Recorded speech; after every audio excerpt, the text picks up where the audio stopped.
Welcome, geeks, to the Geek Easy's new feature, Frightful Features, where I talk about horror movies, that I think don't get enough recognition.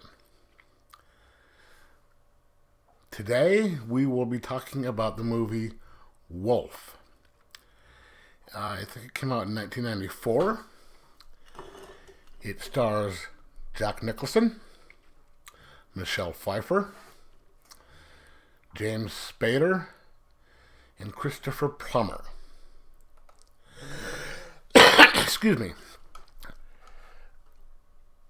This is about an older book editor, played by Jack Nicholson, who, on the way back from talking to an author in Connecticut, hits what he thinks is a wolf. And when he gets out to check on it, winds up getting bitten by on the hand.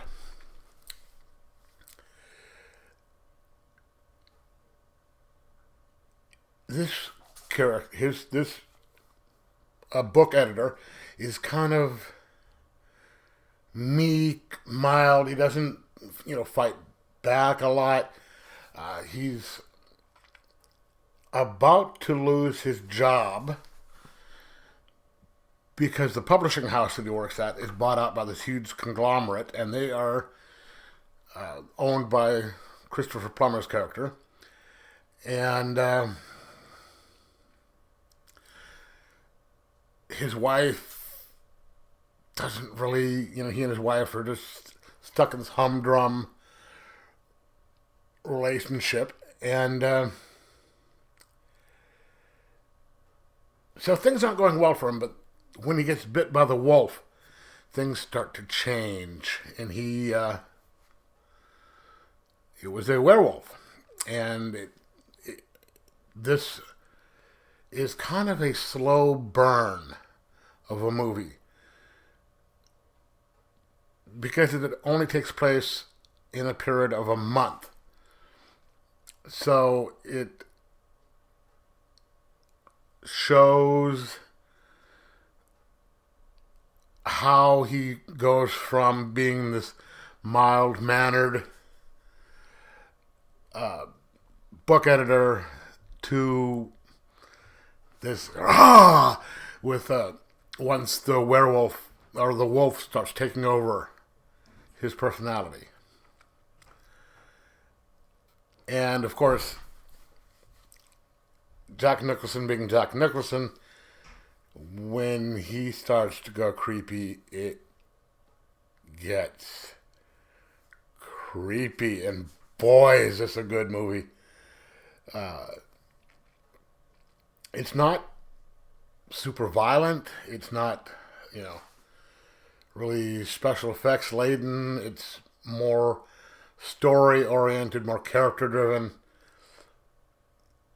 But it is suspenseful. It is kind of scary, depending, seeing how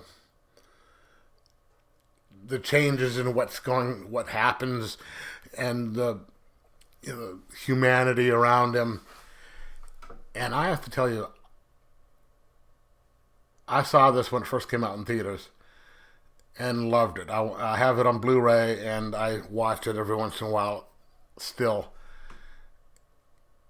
It is a fantastic movie. So if you are a fan of not necessarily traditional werewolf movies, but werewolf movies and kind of slow burn, tense, suspenseful horror movies, and Jack Nicholson being just creepy, this is the movie for you. Trust me. Stick it in, stream it, whatever. You're going to love it. It is... I'm going to give this a 4.25 out of 5. It's my second favorite werewolf movie of all times, right underneath American Werewolf in London. So, check it out. Anyway, let me know in the comments below what you thought of it, if you've seen it. Like, subscribe, and most of all, enjoy your movies.